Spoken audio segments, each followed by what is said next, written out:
Hello, my name is Victoria Malta, and this is You and Your Mental Wellness.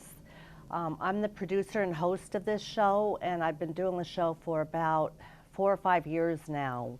The show runs once a month, and it's a half an hour show. And I feature people in recovery who are leading meaningful, hopeful lives. The purpose is to educate and showcase that people can change and people can get better, and pretty much just erase the stigma that people have of people who've been through either mental health issues or substance use issues or both. So tonight I have a guest on, Daryl McGraw, and he's the Associate Director of the Office of Recovery and Community Affairs at the Department of Mental Health and Addiction Services. So I just want to thank you for coming on the show. Thank you, Victoria. Thank you for having me. Thank you. This is very important work. My pleasure to be here. Yeah, it's great to see you again too. You as well. So the first thing I want to ask you is, why don't you just tell me a little bit about what you do at your job and how you got it, how you found it, and Okay. where you got to where you are. That's a lot of. Let's see. What I do is I work in the office for DEMAS, the Department of Mental Health and Addiction Services, and I work in the Office of Recovery Community Affairs. And what we do is we work with many of the different recovery agencies that are funded by DEMAS and other peer services that are funded, as well as grassroots organizations that are here in Connecticut and that mostly function with people that are in recovery, from whether it be a mental health issue or substance use issue. We tend to work with those people in that. And in reference to how I got it, I have been in recovery for 8 years, and I've been working. I'm also a formerly incarcerated person, which so I've ever since I've made the change in my life to pursue this lifestyle of being in recovery and helping those and advocating for those that were in recovery. I've been very vocal about the steps and some of the things that go well that Connecticut's doing right, and some of the things that that we could do better. So with that being said, I was offered an opportunity to work in the Office of Recovery Community Affairs with our director's name is Ronna Kyle, who is a huge advocate. She was on my show. Yes, okay, so Ronna. She's a big advocate in the recovery community for mental health. Right. So here, I was offered the opportunity, and here I am. Wow, that's great. It is awesome. It's awesome. It was a long journey to get to this point. A lot of times people that have either a mental health issue or a substance use issue, a lot of times they think that that's pretty much it, and they're broken. Right. And, Damaged. Damaged. The stigmas that we don't get better. Right. Well, I think that there's so many of us that are actually have been through a few things and have had our lived experiences, whether it be with substance use or mental health issues. So therefore, in that have overcome those battles or living with them or living with those struggles and actually being very successful. So I'm an advocate as well as a person that's in recovery and working to try to bring more people and show people that recovery is possible. Now, so you've seen a lot of people who like you've said, who have mental health issues and Yes. substance use issues recover. Right. What have you learned from them, and like what has enabled them to decide that they wanted to recover, and what are some of the tools? I feel like I'm throwing all these questions at you, and I don't know. No. I'll try to field them as best as I can. I'll just try to grab them. Well, I think that you have to have that inner will. You have to have the will and the desire. You have to have the desire to want something better for yourself, despite the cards that you're dealt. I think that everyone has a lived experience. We all go through something, but I think it's how you get to the other side. How do you get through that? How do you get through that process? What's your, and everyone's process is different. Everyone's journey is different. You know, some people may have not taken the way. For me, it was, I got involved in the Narcotics Anonymous. I not only became a member, but I also started working as, you know, chairing meetings and going to meetings, and I got involved with the H&I, which is called, which is Hospitals and Institutions, where I bring speakers into facilities and then speak about their experience, strength, and hope. And through that process, I've seen others gain strength. So in my work in my work life, it's also been the same thing through just lived experience and people showing others how to live despite what has happened to them has been very powerful for me. Right. Well, I remember you told me that you see yourself as a leader and a change Oh, yes, agent. yes, yes. So why don't you elaborate a little bit more on that? Okay, so I think that since I was very small, I always believed that I always felt like I was a leader. I always felt like I had leadership potential. So being a leader, you kind of like lead by example. I think the best leaders lead by example. So for me, it was not about telling people, it was more about showing. So if you show people that, you know, you don't need, I don't need drugs in order to have a good time. I don't need to sell drugs in order to dress nice, have a nice car, or, you know, purchase a home or any of those things. I think that, you know, for me, growing up in this country as an African American, when I was younger, a lot of the people that we looked up to were drug dealers, you know, because they had the fancy cars and the fancy clothes. So therefore, that's kind of what we looked at. For me, I'm trying to set the example of being a hardworking individual, a father to your children, that we don't have a lot of role models in our community that represent that. So for me, that's the change agent that I am. And there's a lot of stigma for people that have been incarcerated. They tend to not, you know, get hired. They struggle with jobs, and or a lot of times we have such a hard time finding employment. So therefore, you know, I think that I just try to encourage people that have been through incarceration, or that's had a substance use issue, or even that have struggled with some mental health issues, that, you know, we can't give up. We fight a good fight. You know? Right. We fight the good fight. Right. Now, you told me that 64% of black men and Hispanics are incarcerated, and that's a huge number. And Right. I think that the number is, I want to say 64 or 67%, or the national average. I don't quote me exactly, but I know it's 60 something. And it changes, not for the better. Really? But the point is that in America, there's 2.2 million people that are incarcerated, and out of the 2.2 million Americans that are incarcerated right now, 67% of them are blacks and Hispanics. Wow. What's interesting about Connecticut is that we also have 67% minorities in our prison systems. And that 67%, you know, that's the national, we're equal to the national average, but we only make up 10% of the population in Connecticut. So that's a significant number. Right. And, you know, studies show that the people that are, the majority of the people that are incarcerated have either mental health or substance use issues. And they're minor Right, crimes. minor offenses. There's not your violent offenders. The majority of the people are there because of drug-related crimes that were, you know, some type of drug-related crimes, or so. Therefore, those, I believe that these people would be better off serviced by having treatment, Right. more so than incarceration. And some people are starting to listen to us now. We're starting to see some changes being made. The governor has a second chance act out.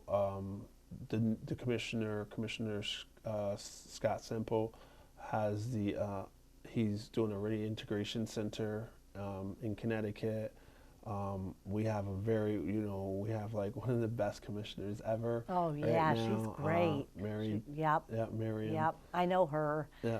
She's a wonderful person. Yes, and She she's cares. all about our, she's all about helping people, and she's down to earth, and she also believes in, the recovery movement, because it is a movement now. This is huge. There's a lot of people really listening to us and starting to hear that, people need treatment, people need people that are incarcerated or in these programs, their needs aren't getting fully met. Right. And so what is it that we're doing wrong? Why is there so much recidivism? Why do people keep, it's like they're on the hamster wheel. How does that keep happening? Well, you told me something that's related to that, where you said that the state is in recovery. Right. Yes. So that kind of leads into, like I said, having a commissioner, our commissioner at Demas, having a commissioner who is about change and who is willing to, encourage change in the state. To have a commissioner of corrections who believes in change, believes that people can change, and also having a governor who believes that people can change. That puts us in the recovery mode. Now we just have to have people really just, the rest of the state to start, following through. There's been people that have been working hard for many years, trying to get people to understand that, it's not about the incarceration. If you give people the proper opportunity. For me, I believe that I had the right supports, and with the right supports and the proper opportunity and the right opportunities rather, you can be successful in this life. So you need to be able to identify what those are and to tap into those resources. Right. So you got support, you said, from NA, and did you get support from your family too, and friends? Yeah, I did. I did have some support. NA was like a big support for me, a big foundation, but I also did have family members that were very supportive, that helped me move forward, just having a place to go home to at the time. That was, for me, that was significant, because a lot of people that are being released from incarceration don't have a place to go home to. They burn their bridges. Right. And for whatever the reason, maybe their parent is now a senior citizen and living in senior housing. People move on. Maybe they were living with their mate and they've, no longer in that relationship. Right. So these are grown, I speak mostly about men. These are grown men between the ages of 26 and 55 that don't have services. There's not a lot of services out there for these individuals. So they kind of get, find themselves. They fall between the cracks fall a little between bit, the cracks, and then go back into the cycle. They go back to what they know. And, if you're not getting a job, you're not finding employment, and you don't have a place to stay, you do have to eat. And I think that when you really think about it, when we really look at the full picture, a person that even, no matter how, even with his best intentions, without some kind of help, that individual is bound to, end up back in prison. Yeah, you just can't do it alone. You need the help from other people. Absolutely. And so in your recovery, what were some of the or even today, just when you're facing a challenge or something that's difficult, or going, like life is so up and down, and we just never know from day to day if it's going to be a good day or a bad day. Right. What do you do to help yourself feel more balanced or better inside? For me, I think that I tap into the faith, my faith in God. That's for me. I think that, having had lived experience and having been through a few things in life, you start to learn that things, just like we had a storm today. Right. and it got dark, and it was raining, and it was very scary. And it was, at some point you might have thought it was the end of the world. But then it went away in the sky and the sun's out. So that's kind of the way life is, Yeah. Life is like that. So the storm, storm comes, but it only lasts for a little while. So you just have to weather it. And one of the things that I find exciting is that usually when the storm passes, you've learned something from it. Right? Yeah, it's a good feeling. What life and his experiences. I think life is kind of like a novel, and you're reading it, and page after page. You know, today this happened. Like here I am sitting here with you. Right. So in a way, it's kind of like you can choose to either be a victim and bitter, Absolutely. or you can choose to learn from the experience and Absolutely. grow beyond it. Right. Would you say that growth is really important for recovery too, to be open to growth and learning? Oh, yeah. So well, growth is significant because if we don't grow, we can't prosper. We can't do anything. I mean, we have to take from what we have to really take from our bumps and our bruises. We have to take from the things that do happen to us and make those learning lessons. Make those like our, the things that happen, make us like learn from those, like Right. learning experiences rather, Well, it sounds Stepping like stones. you're a not only a survivor but a thriver, because you're really thriving in your life. Yep. I think that positive energy. I do believe in positive energy, and I do believe that what you put out into the universe, you get back. Mm-hmm. So if you try to always offer positive advice and offer positive energy in what you put out, I believe that the universe gives it back to you. Mm-hmm. So, just going back for a minute, when you were incarcerated, was that when you started like reading and learning about ways to deal with things differently? I think that I had been incarcerated more than once, and I was tired of starting over. Basically, every time you get incarcerated, you end up starting from scratch, and you have to start over. You got to find a new job. Like you a gotta revolving do it. door. Yeah. So for me, that was really the last time I was incarcerated. That was kind of I knew that was going to be my last time being incarcerated. And, I tell people all the time that you kind of know when you're done. Right. You kind of know when you're done. So with that, I had to think of some different ways. I had to think of some different things to do differently. I had to think of how, if nothing changes, nothing changes. So something had to change. So I really started to read a lot and read a lot of books. And I went to a lot of different groups. I went to NA, I went to AA, whatever programs that were offered in the Department of Corrections at the time for me, I went to just to learn more. I wanted to be as knowledgeable as I could about pretty much anything to do with recovery. I do it now. If I hear there's a meeting or there's a group or something, I try to go to it so I would have that information. But I did do a lot of reading, and I read some self-help books. Right. That's what I did too, because I'm a person in recovery, and I can really relate to what you're saying because, excuse me, back in 1988, I was hospitalized on a psychiatric ward of a hospital, and I had been going in and out a couple times, and I felt like it was like a revolving door. It felt like I could cycle in and out of this the rest of my life, or I could take a different path. And I just told myself at that time, 1988, I'm never going back into the hospital because I just, it didn't help me. I wasn't growing, and it's a holding tank. So I understand. I think that once you tap into that, there's a huge gift that once you find that you're the boss of you and you kind of control what happens, you're the author of your book.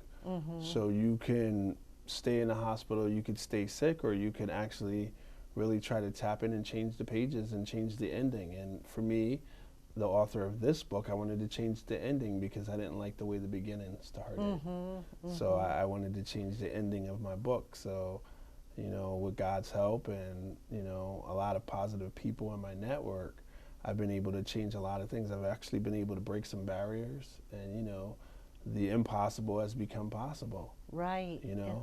I wanted to say too, you've accomplished a lot since in just a few years. You have your bachelor's degree, you have your master's degree, right? In 5 years, I've completed. In 5 years, I was able to get a bachelor's degree in human services. I also have a master's degree in organizational management and leadership, and I also I'm a certified addictions counselor.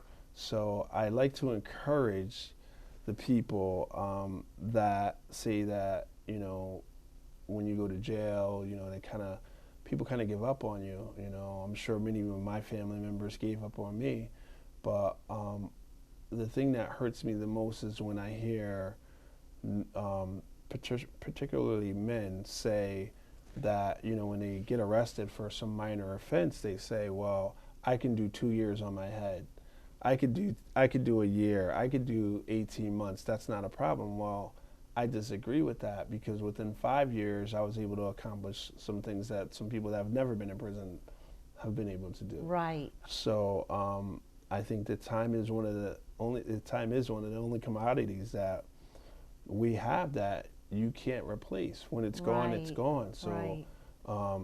I don't choose to waste my time. I choose to spend that time wisely, and and who you spend your time with is very important.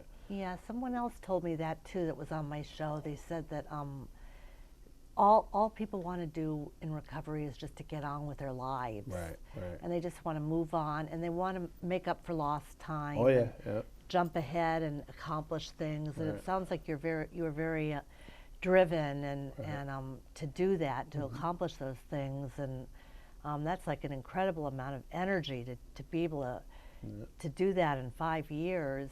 Yeah. That's I've been very blessed. I've been very blessed to been able to do those things. But I also believe that it's just really not about me. It's about other people. I think that by me making those accomplishments, I know personally people have been inspired by my story and encouraged to go back to school or to pursue whatever careers they've wanted, because it's if you could do it, I could do it. right. So people are encouraged by what we do. Setting by example. And there's that leadership quality again, where you're leading by example. You're not just saying you could do this or you should do this. You're saying, this is what I've done. I don't know how you choose to do it, but this is what I have done. I believe that you're fully capable. We're all given these gifts. We just have to find out where, what our niche is. Right. We're all given gifts, and we all have the ability to change and to do things beyond belief. Things that, for me, like if I was writing this story originally, I would have never written the accomplishments that I've made. I don't think, because I don't dream like that. But when you have a little bit of faith and the desire to make things happen, the sky's the limit. Right, right. That's amazing. So, just going. I have a couple other questions too. Sure. So, and then another thing you said was that you're closing on a house too. Oh yeah, yeah. So I was able to close on my house on the. Recently, I just bought my first property. Wow. Yes. That's exciting. Yeah, it's pretty cool. It's pretty cool. Like, like I said, if I was writing this, that wouldn't. Who knows? But that happened on the 10th, and it was funny because, I had another date. But the 10th is significant for me because I closed on my house on June 10th. Well, June 10th was the 5-year date that I was released from the halfway house as a free man. Mm-hmm. So it's significant. And I remember signing my contract for my property, and the lady said, one of the lawyers said, you have. One of the lawyers said that this is a day that you'll remember. Oh yeah, yeah. She's like, this is a day that you'll remember. Right. That nobody can take that away from you Right, either, and yeah. all of those things nobody can ever take them away. Right. And now we only have a couple minutes left. I wish we had more time to talk, but I wanted to ask. You said that you have 3 children, and I just wanted to ask you what your relationship is like with them, or what you'd like to instill in them. Active role. My 3 children live with me, so I've been very blessed to be able to be there and help them get dressed and have breakfast and whatever, and be a dad and go to their sports things, because there was some time out of their life that I wasn't present. Being incarcerated or under the influence of substances, you're not present. Right. You know, so recovery, being in recovery, has given me the opportunity to have that, be in that role again. That's great. So finally, in a couple of seconds, what your dreams and goals for the future, and what you'd like to say to people who are watching and struggling with challenges. I think that for me, is just to continue this movement and to get people to recognize that we have, you know, anything's possible. We can, you know, we set our mind to anything we set our mind to is possible. I think that, you know, change is possible and change is good. You just have to, you know, with the right, you know, connections or the right people in your life, and you gotta have faith. You gotta believe in something, and why not believe in yourself? Great. Well, thank you very much, Thank you. Daryl, Thanks for being on my me. show. Thanks for having me. You have a very positive presence about you. I really feel good. So thank you for being on my show, and I just want to thank Jeff Hansen for doing the production, and Abigail White, who runs the studio, and I want to thank the audience for watching, and I'll see you next month.